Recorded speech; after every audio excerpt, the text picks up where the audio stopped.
Remington Hernandez in Grayling at the Dawson and Stevens Classic 50s Diner and Soda Fountain here with the owner, Mr. Bill Gannon. How are you doing today? Doing great, thank you. So, first of all, this is a very unique place. See people working here, and onto my right, there's a large collection of Coca-Cola memorabilia. First, could you go into how did this all start? Well, I bought the restaurant, and I knew I wanted to do something different than the previous people, so I ran it for a year to see what was working and what wasn't working. Then I closed it and decided to remodel it into a 50s diner. The soda fountain was here, but we added all the chrome and tried to fancy it up as much as we could. And I knew I wanted some Coke items in here. And one day a gentleman stopped by. I wasn't here, I was at work, and he dropped off a flyer called the Bottle Cap Museum, and he told the ladies that were working here, have your boss give me a call. I want to talk to him. So they gave me the flyer, and I threw it in the front seat of my car, and one day I was having a bad day. It was a rough day at work, and I told my office manager, I'm out of here. I can't stand it any longer. I was running owned the radio stations, and it was just a brutal day. So she says, where are you going? I said, I don't know. So I got in the car and grabbed the flyer that was in my seat, and I looked at it, and I said, I think I'll go look at the Bottle Cap Museum. That sounds like fun.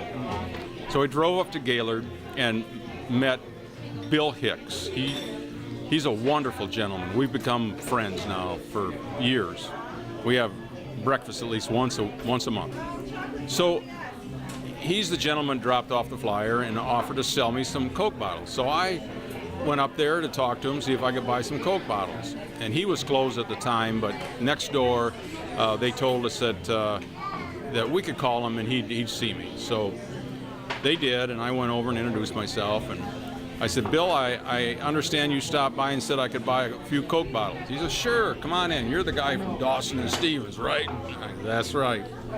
He said, I'd love to talk to you. So he showed me the museum, even though they were closed, and it was beautiful. He took me downstairs.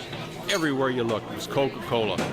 The carpet was Coca-Cola, the ceiling was Coca-Cola, the walls were Coca-Cola. Everything was just so beautiful. They were all in display cabinets, and I was just mesmerized by it. So once we got finished with the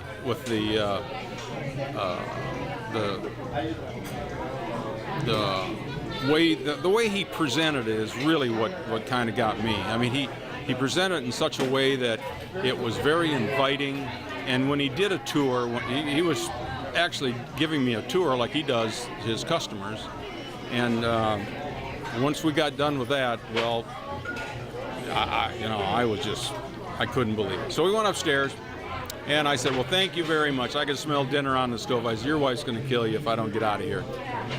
So I said, oh, by the way, could I buy a couple of Coke bottles? And he goes, I'm going to do one better than you. He looked me right in the eye, and he goes, I'm going to sell you the whole entire museum. And I go, well, that's not exactly why I'm here, but it sounds like a great idea. And then that's why this is here right now. That's why it's here. So go into how does the functionality of having a museum as well as a diner here? Well, it's a little confusing to some people. They go, well, we want to see the Bottle Cap Museum. So they don't really realize that they're going to come into a diner. And if people come in, I want to go to the diner, I want to go to the old soda fountain, have a soda or a Coke. They come in here and here's all this Coke stuff. So it's pretty cool because we get different people that come in for different reasons. And once they're here, they're obviously mesmerized by the Coke and by the soda fountain and you can tell all the excitement here. People come here because they remember back in the days when they used to go to a soda fountain and get a Coke. So a lot of nostalgia here, a lot of wonderful things. So how can people find you if they want to come sit down, have a burger, look at the museum? Well, we have a Facebook and a website. They can go online. If you Google diners, Coca-Cola, we come up automatically. And so with the use of the cell phones and the internet, they can find us just well. Okay, thank you, Mr. Bill Gannon. But finally, I want to ask you a question. You're a Pepsi man, right? Yes, I am. But don't tell anybody, all right? Don't print that. Okay, thank you for showing us here at Dawson's and Stevens Classic Old 50s Diner and Museum, as well as a soda fountain. Here in Grayling, I'm Remington Hernandez for My News 26.